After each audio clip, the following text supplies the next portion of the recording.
pessoal, tudo bem? Bem-vindos a mais um vídeo. Já é minha terceira tentativa para tentar gravar esse vídeo. Esperando, né, o momento certo, mas às vezes quando meio que aparece esse momento certo, as coisas não colaboram um pouquinho, a neném chorando, zoada na rua, mas estamos aqui para mais um vídeo onde vocês puderam ver aí no início um pouquinho da minha rotina da manhã, onde eu dou banho na minha neném. E eu vim compartilhar com vocês um pouquinho sobre um assunto que eu tenho vivenciado. Bom, como eu disse pra vocês, eu acabei vivenciando uma etapa de ansiedade na minha vida por conta da transição que eu tive de mulher para mãe. Então foi um pulo, né? Um pulo, na verdade, um degrau a mais na minha vida.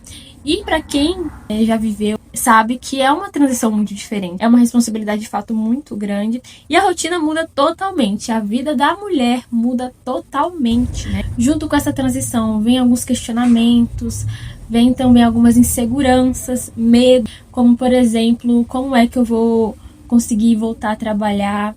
Será que eu vou ser uma boa mãe? Será que eu vou conseguir conciliar os trabalhos da igreja, para quem serve na igreja, com a maternidade em si, porque a maternidade demanda muito da gente.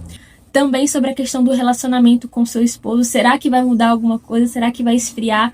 Então fica esses questionamentos de fato na nossa mente. Uma vida nova, né? É uma nova fase. E eu estava refletindo sobre essa ansiedade e pontuei 3 coisas para nos ajudar a vencer essa ansiedade no dia a dia. Mas antes de pontuar essas 3 coisas, eu gostaria de ler com vocês a palavra do Senhor que está em Mateus 6:25. E a palavra do Senhor diz assim: Por isso vos digo, não andeis ansiosos pela vossa vida, quanto ao que haveis de comer ou beber, nem pelo vosso corpo, quanto ao que haveis de vestir. Não é a vida mais do que o alimento, e o corpo mais do que as vestes? Observai as aves do céu, não semeiam, não colhem, nem ajuntam em celeiros. Contudo, vosso Pai Celeste a sustenta. Porventura não valeis vós muito mais do que as aves? Qual de vós, por ansioso que esteja, pode acrescentar um côvado ao curso da sua vida? É forte. Essa palavra, quando a gente está no momento de ansiedade, fala muito ao nosso coração. Mas eu quero, nesses versículos, destacar só uma palavrinha, né, para a gente introduzir aqui as nossas dicas, que é lá no verso 25 mesmo. Por isso vos digo, não andeis ansiosos. Porque eu quero diferenciar com vocês a ansiedade, né, de você se sentir ansioso, de você viver ansioso.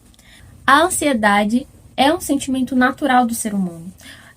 Antes de uma viagem, você vai sentir uma ansiedadezinha. Antes de uma entrevista de emprego, é normal que você sinta essa ansiedade, né? Aquelas borboletas no estômago que a gente fala, né? Agora, o que a Bíblia ressalta não é o sentimento natural, mas é o sentimento exacerbado, que é o andar em ansiedade, viver ansioso. E é isso que eu quero falar com vocês hoje, sobre andar ansioso e a dica para a gente poder combater esse mal.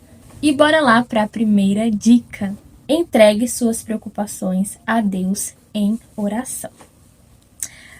Simples, né, gente? Meio que óbvio. Mas a gente acaba se esquecendo. Principalmente na rotina do dia a dia. Porque às vezes a gente tá ansioso, agoniado. Principalmente quem já tem a vida correta com várias tarefas. E a gente se esquece de falar com Deus, com o Espírito Santo.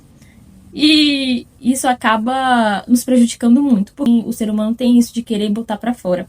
E é ótimo a gente ter que colocar pra fora os nossos sentimentos para não ficar guardado. Mas acaba que a gente, no dia a dia, acaba se apoiando na sabedoria humana. E muitas das vezes a gente acaba recorrendo também a pessoas que não têm muito para nos agregar. Aí acaba que você desabafa, bota aquilo pra fora, a pessoa te fala só, é complicado. Padrão, gente. A pessoa, quando não sabe o que responder, responde, é complicado mesmo, difícil. E a gente acaba colocando aquele sentimento pra fora. Não temos a resposta, não temos algo que venha nos aliviar. E fica por isso mesmo. A gente tem que entender que esses tipos de sentimentos, quando não são cuidados, quando não são tratados de forma correta, eles só vão crescendo. Então, pode ser que você falou, botou pra fora, sumiu da mente. Mas depois vai voltar à noite, vai voltar no outro dia com uma outra coisa ainda. E só vai crescendo. Então, é importante sim, antes de qualquer coisa, quando você sentir qualquer tipo de sentimento que esteja te deixando aflito, converse com o Senhor.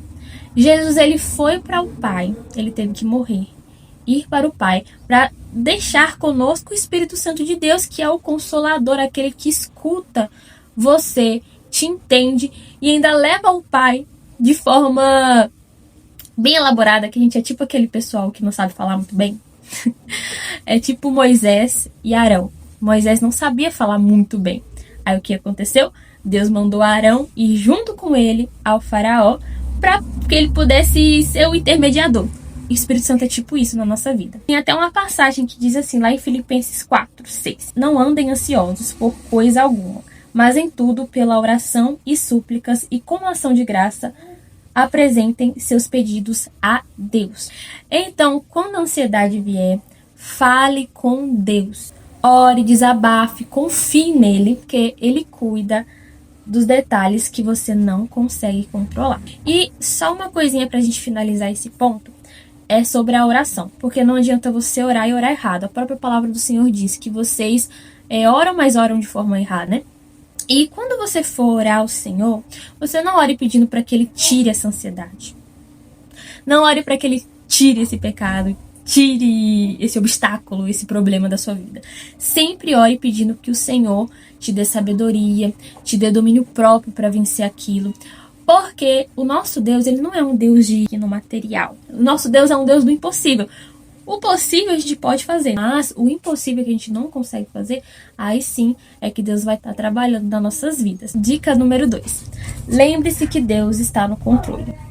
A própria palavra do Senhor diz em 1 Pedro 5:7. Lancem sobre ele toda a sua ansiedade, porque ele tem cuidado de vocês. E como tem cuidado de nós? O cuidado do Senhor, gente, é em todo momento, todo momento. Não é só em um acidente de carro, né? Às vezes a gente é muito tomé. Só consegue ver o agir de Deus em coisas mirabolantes. Mas Deus está atuando em nossa vida todos os dias. Só o fato de você ter uma pilha de coisas para fazer e não pirar, minha filha, já é o agir de Deus na sua vida. Então, sim, o cuidado de Deus, ele é frequente nas nossas vidas. E nós temos que ter consciência disso. Não é só ver e saber naquele momento, mas é ter consciência de que Deus está no controle de tudo. Pode ser que a despensa não esteja totalmente cheia hoje, mas Deus está no controle de tudo. Ele proverá. Pode ser que seu filho, seu marido não esteja em uma situação de saúde muito bem hoje, mas Deus está no controle de tudo. Ele vai fazer o que for melhor para vocês. Nada sai do controle do Senhor. E uma coisa que eu gosto bastante, que é uma dica para vocês, é nos lembrar das coisas passadas. Mas é lembrar, por exemplo, de onde Deus te tirou. Até porque, no momento da situação, a gente às vezes não consegue enxergar o agir de Deus. Mas, depois que passa, seja uma semana, um mês, anos, aí que a gente começa a refletir, a lembrar, a se recordar, e a gente consegue ver o agir de Deus nas nossas vidas. E isso é maravilhoso. Então, sempre quando você estiver ansiosa e achar que aquele momento não tá favorável, não tá dando certo, você lembra daquela situação que você passou. Dica número 3. Viva um dia de cada vez. Eu gosto muito dessa passagem, que ainda está... Temos uma neném aqui querendo dormir, gente. Então eu vou ficar aqui com ela. E como eu tava falando, né, tem uma passagem que eu gosto muito, que ainda tá naquele Mateus 6. Quando vocês estiverem ansiosos, leia essa passagem a partir do 25, é maravilhoso. Mas é um versículo que eu amo, gente, que diz assim: portanto, não vos inquieteis com o dia de amanhã, pois o amanhã trará os seus cuidados. Basta ao dia o seu próprio mal. E, gente, isso é tão simples, mas tão genial. Ai, Jesus, era maravilhoso. Porque, de fato, se você for refletir, por que eu tô ansioso? Por quê? O que vai adiantar eu ficar ansiosa com amanhã? Que, hoje eu não tenho, amanhã também não vou ter? Você não sabe. Então, porque a gente está inquieto, porque a nossa mente está inquieta com tantas coisas, não andeis ansiosos por coisa alguma. O amanhã trará suas próprias preocupações. E bem sabemos nós, não é mesmo? Porque todo dia tem louça para lavar, todo dia tem almoço para fazer, todo dia tem um banho de Ágata para eu dar. Então, por que é que eu vou estar já me preocupando com amanhã, que nem existe ainda? Bom, finalizando aqui o nosso vídeo, gente, até porque eu tenho um almoço para fazer e também uma neném para colocar para mim. Eu gostaria de dizer que o Senhor está no controle novamente. Não se desespere. O que você está sentindo, conversa, sabe? Conversa com o Senhor como se Ele estivesse do seu lado. Até porque o Espírito Santo está dentro de você. Então, escuta o louvor. Esteja sempre em conexão com o Senhor enquanto está ajeitando as coisas do dia a dia. E não se desespera. Tem uma música que eu gosto muito, que eu vou até cantar um trechinho aqui pra vocês, pra gente finalizar. Bora? Antes de eu começar a minha obra em sua vida, lá do ventre da sua mãe, a tua história eu já tinha escrito, filho. Só parece que é o fim, que vai morrer e o desespero toma conta do seu coração. Mas eu não perdi, não. Mas eu não perdi, não. Ele não perdeu o controle da situação. Confia somente no Senhor, lança sobre Ele a sua ansiedade, porque Ele está cuidando da sua vida. Eu não perdi o controle, a sua história já estava escrita. O Senhor já escreveu, letra cursiva, a sua história. Beijão e até a próxima.